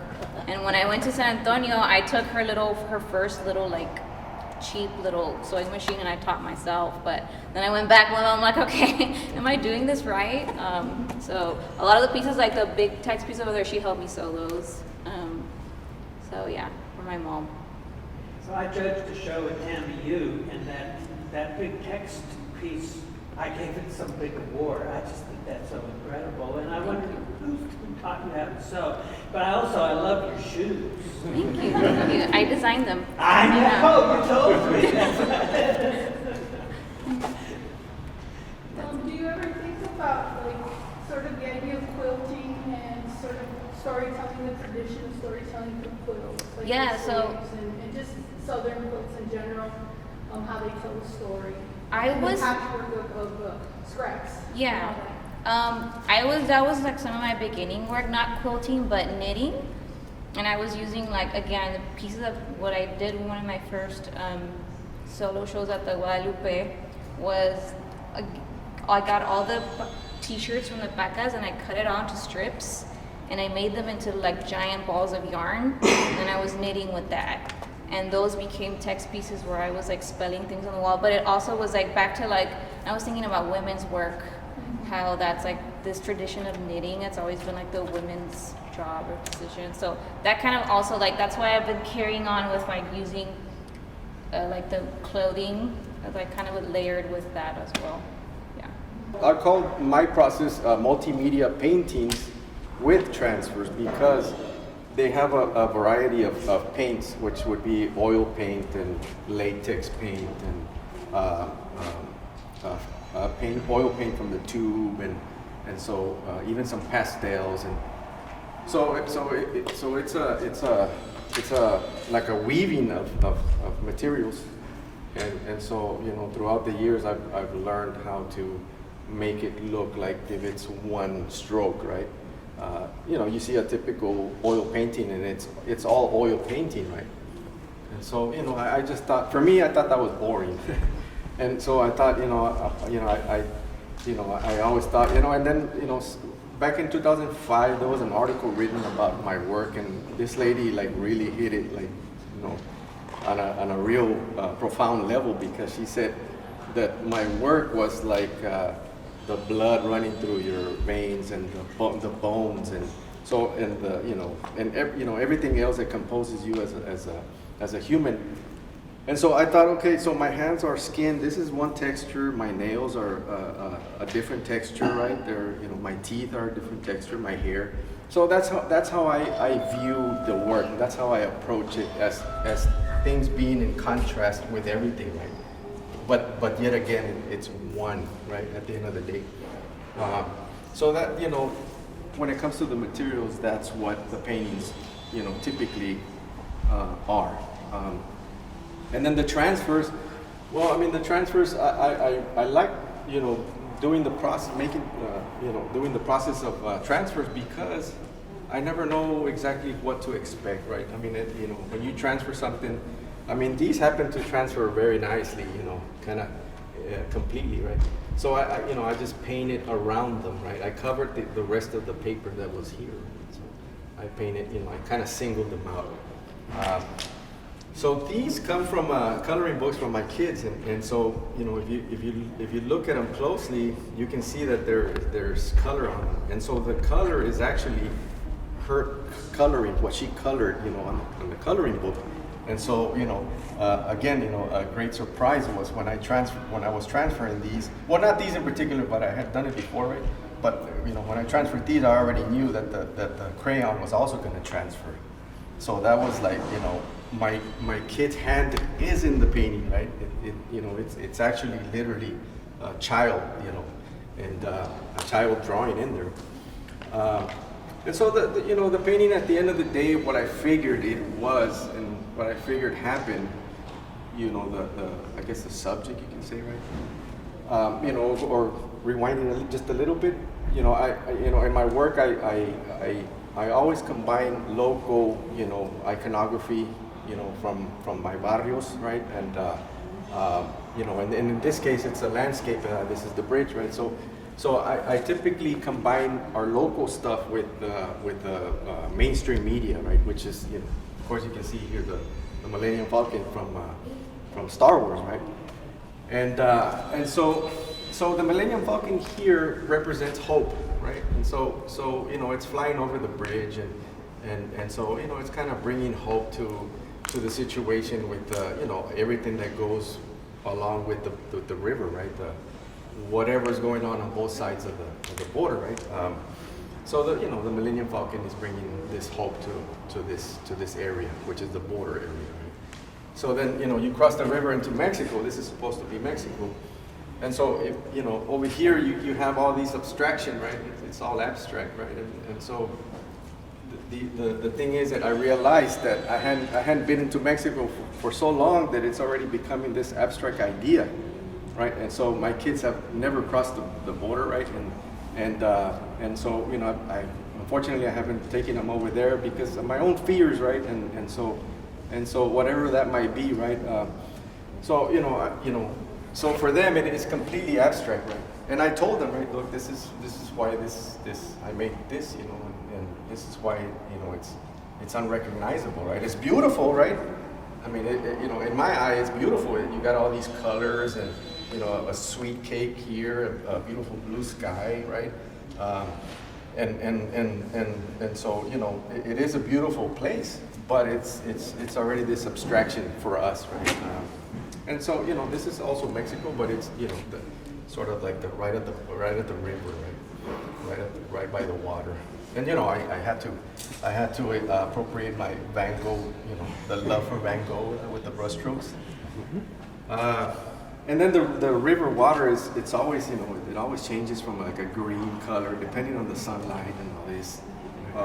And this is like a far away storm.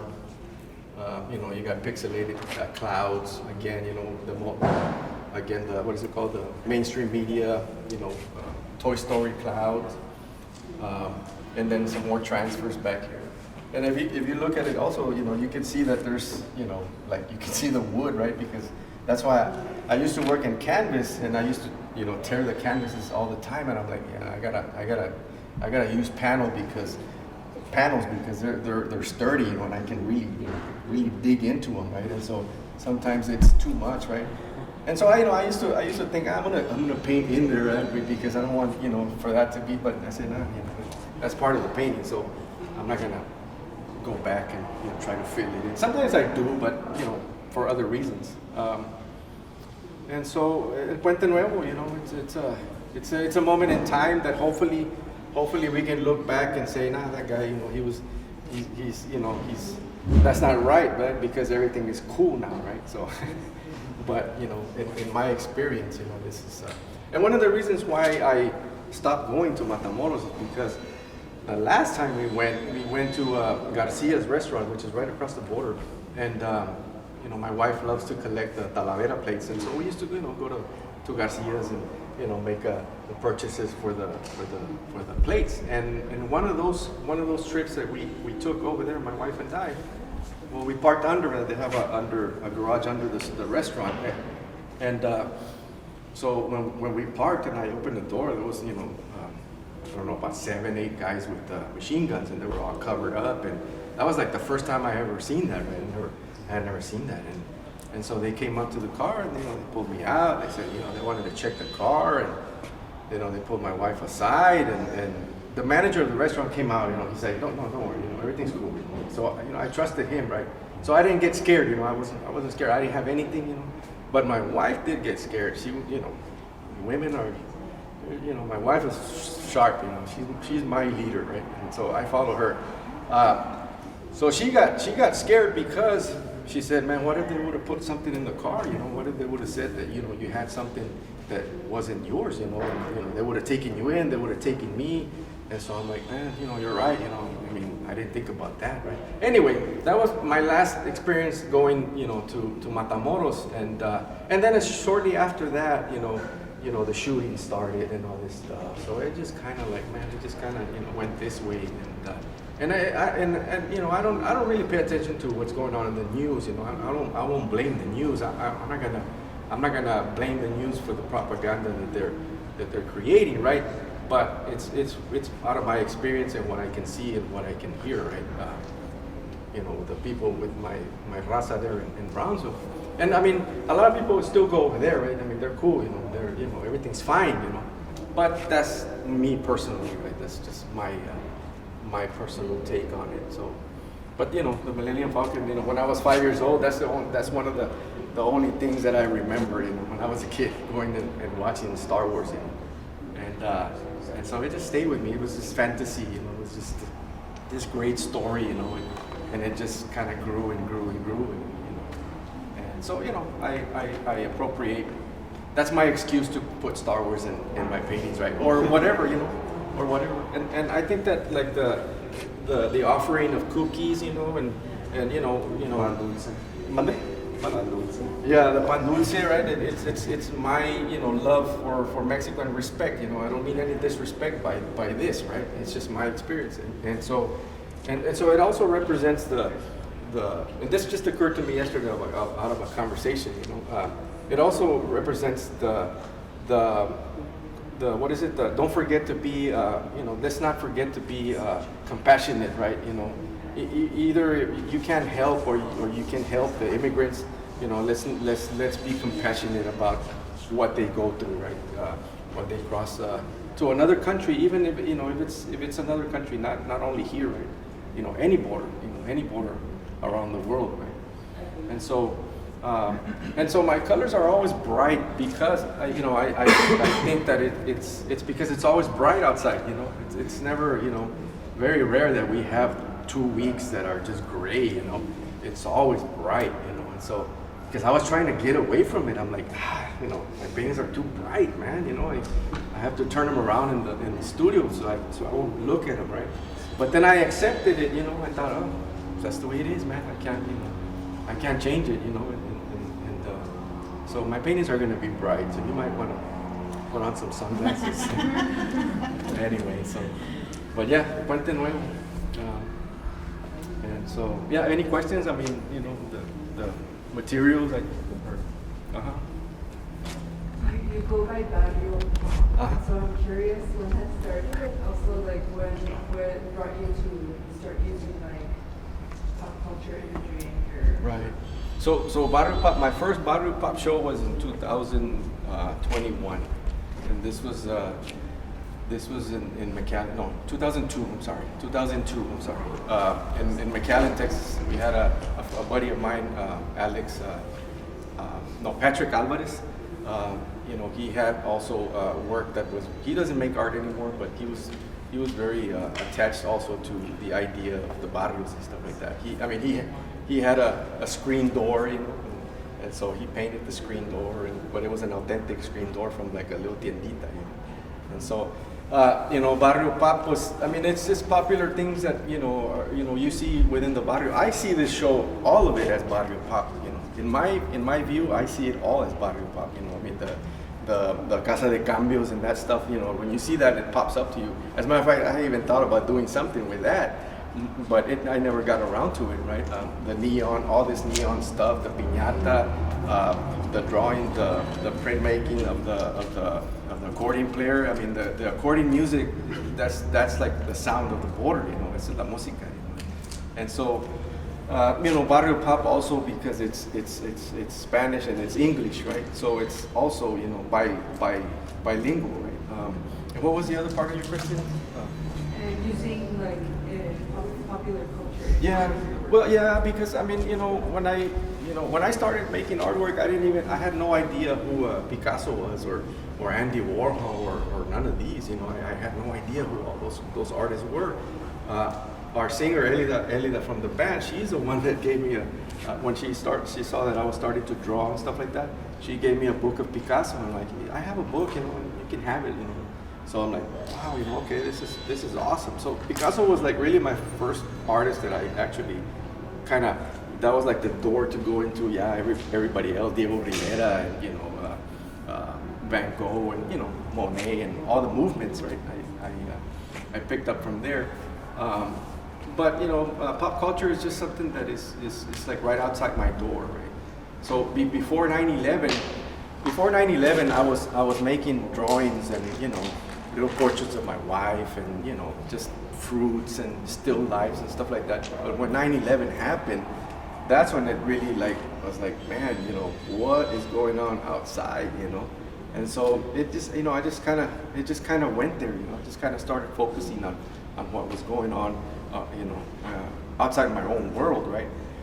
And then so Barrio Pop was born in a little house, a 700 square feet house in the corner of Roosevelt Street and 13th Street, almost downtown Brownsville. And so, you know, I used to have to pull everything out. You know, I had a little cargo van, and so I had to pull everything out of the van to work every night because I couldn't work inside the house because the paintings were already getting this big, and so you know I could hear the music from Las Cantinas, you know, right on 14th Street, and you know you could see the Guainitos walking by, and you know, and the tire shops right around the corner, and you know all that stuff. So you know, and then as a kid, you know, if I go back also as a kid, you know, there was no museums in Brownsville, you know, there was no galleries and stuff, So I've recently figured that apparently I was absorbing all the hand painted, you know, signs and stuff like that, and so that's where a lot of the aesthetic from the, you know, this dryness, you know, it kind of looks weathered, you know. I think that's where that comes from, the urban setting, the urban aesthetic, right? And it's a language that's typical right now in art, I think you would say, right? I mean, you got Mark Bradford, you got Jose Perla, Mark Bradford from Los Angeles. Jose Perla, Cuban from New York, that are doing artwork that is very urban, you know, aesthetic, right? It has they're more abstract, right? But they have that sort of that feel, you know. And I think that if you go a little bit back, you know, like Basquiat also had that, you know. Basquiat is a huge influence on a lot of artists, right? Like almost like Picasso or Monet, right? And so, you know, the bold Basquiat's bold painting, bold squares, you know, of paint. You see that, you know, when they paint over the graffiti in the city walls, right? I mean, you see that, right? That's what he was That's how he was reading that, right, and then he interpreted it in his work. And so, I mean, you know, it's all tied in together. I do not close my eyes to anything, you know. I feel like I pay attention to everything, you know, to grab something from it, you know, to learn from it and to apply it into my work, you know. That's the artist, you know, that's the artist, and you know, that poetic, accumulation of things that go into a painting. This is one of my pieces that I have here in the show. And one of the things that I wanted to do is actually play with the word rascuache. And I think it's one of those things that, you know, Latinos or people that lives on the border, probably they can be associated to. And rascuache basically has to do when you make up something of fun objects, so be resourceful to create something. So growing here in Laredo, basically one thing that I noticed, there's a lot of vehicles, you know, and they're customized in a way to, you know, make it more visible, more noticeable than other people. So in this one, in this print, basically you're gonna find, it's a she. It's one of those things that I was criticized too in my my prints. How come you don't portray women? So one of the things that I want to do is to be a little bit more, I guess, equal when it comes, you know, portraying the characters. So on this print, you're gonna see this person bragging. One of the things that I wanted to do too as well is basically giving that sense of character, but also the characters speaking, visually they're speaking from the heart, what they do, or the profession that they actually dedicate their time on. So this one, you're gonna see this on a bicycle, the character just kind of bragging a little bit, the customized vehicle. And one thing that I like to do too is, you know, every Sunday is basically go to the flea market. So going to the flea market, you're gonna have all these people selling their products, or, you know, or things that they actually, you know, to resell, or, you know, something that secondhand objects. So this print is basically this person bragging a little bit, you know, that she's a vendor. Somebody that can actually find a meaning or repurpose something, or having something and basically make money out of that. So one of the things that I wanted to do too with the characters, basically portray a little bit what Kakainen Wiley is doing, or how the neoclassicism portraits used to do, kind of give this, elevate the meaning or the status of this character in a way that you appreciate what they do. And Kakainen Wiley, he's the one who painted the portrait of Barack Obama. So in this one, I wanted to do put it on a pedestal. And also, you know, one of the things that I wanted to do too is basically all the things around it, or what surrounds the character, is basically kind of like a subject matter that speaks a little bit what the character, but also the profession. So, like I said, she's a vendor, and one of the things that I wanted to do is to speak a little bit what they do every Sunday. The Olme head, I use the Olme head in a way to represent weight. Because in Mexico, because I grew up in Mexico, they actually used to weight food by, you know, by having the little pieces of metal, like, I don't know how to call it, like kilograms, but to know more or less what a kilo is, you know. And the Olmecs too is actually known for trading. So basically every time that I use a subject matter, I try to have a meaning that reinforces the main concept of the print. And I have dados, trompos, and all these things, like toys that are actually pretty well known to the borders. Right here, I put just hanging stuff or merchandise in a way to represent how the people from Tianguis or from the flea market, they just can hang the product, you know, for you to see it, so that basically can sell. You're gonna see a mask, you're gonna see a guitar, and one of the two, you know, I put the Rayados de Monterrey here, which is a soccer team in Monterrey. Why I put Monterrey there? Because I used to work at Sears here in the mall. I was close, I think, Sears. But then we used to get a lot of people from Monterrey, los chiveros, who used to come here and buy a lot of merchandise. A lot, and I love them. Why? Because I used to get commission. So every time that I use some symbol here, it has a purpose. It's one of those deals that I wanted to kind of like tell a story. Every time you see here, something that you see here is basically it's saying something. Also, this one, the Valero, I don't know how to say it in English, but the Valero, my mom, I grew in this Catholic family. And one of the things too that influenced a little bit, it was the Pope. And the Pope wear these hats. I didn't do that for that purpose. I was more based on the design. How somebody can have hierarchy with certain status with just a hat. You're gonna see this print, that print over there, and this one over here. All of them has a hat. And someone that has a penacho, the headdress, that elevates the status of the character to a different level. So my main goal here is to basically to tell thanks to all these characters that really make our life a little bit easier, but also more convenient. And but it's a lot of things going on here. But then you wanna actually, if you have questions, by all means ask me, and I'll I can actually answer those questions. So I mean, I just want to make it quick. Sorry. So any questions? Are they all sort of in the same vein, where they're all being placed, other like everyday characters were placed on pedestals? Is that a series? It's a series. I'm working a 14 pieces series, and this is just 3 of them. 2 of them. There's more. There's actually, if you go online, just Texas Public Radio, they have one of my prints that actually was admitted to the Smithsonian.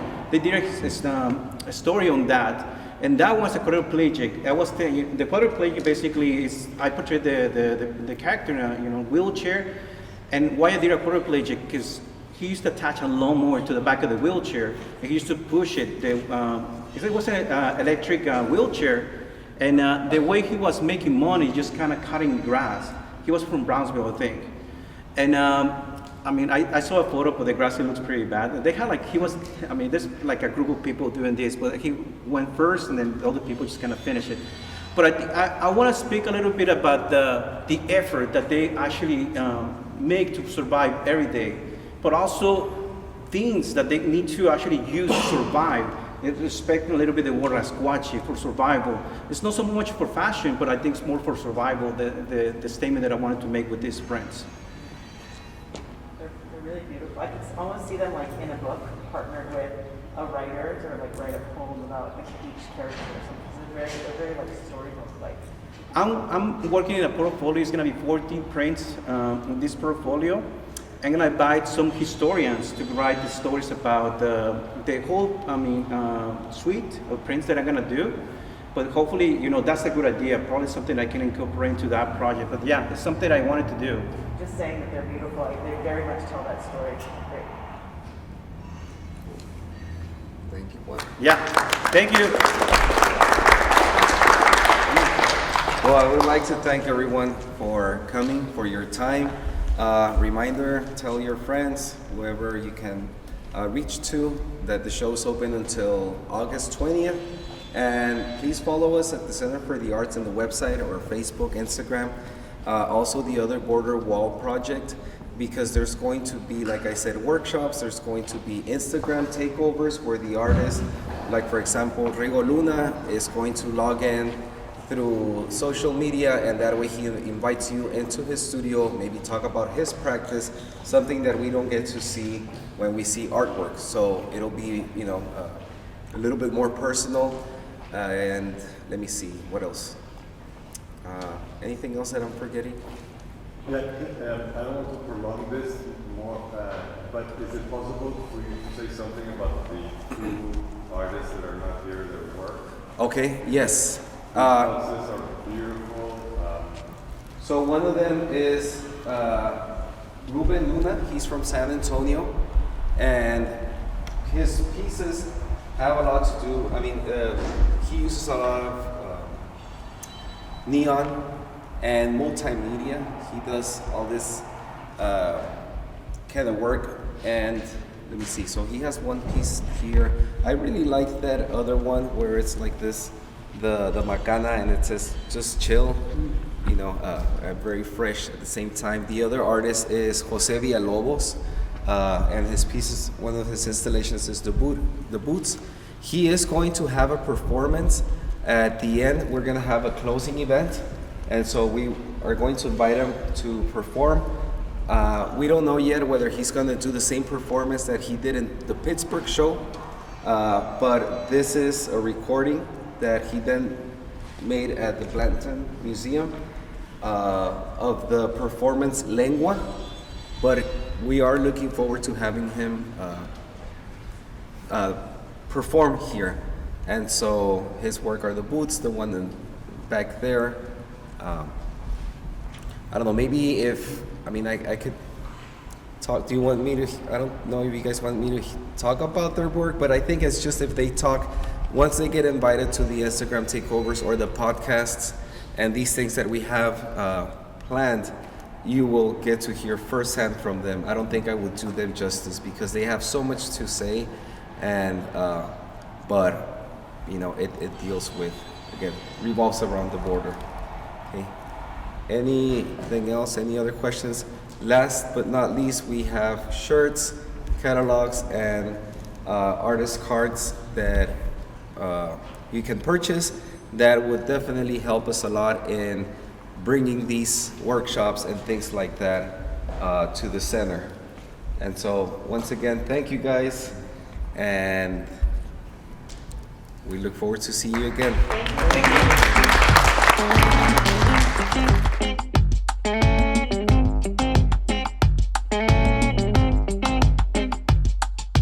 Esta vez no pasa en América, esta vez no pasa en África, esta vez no pasa en Asia.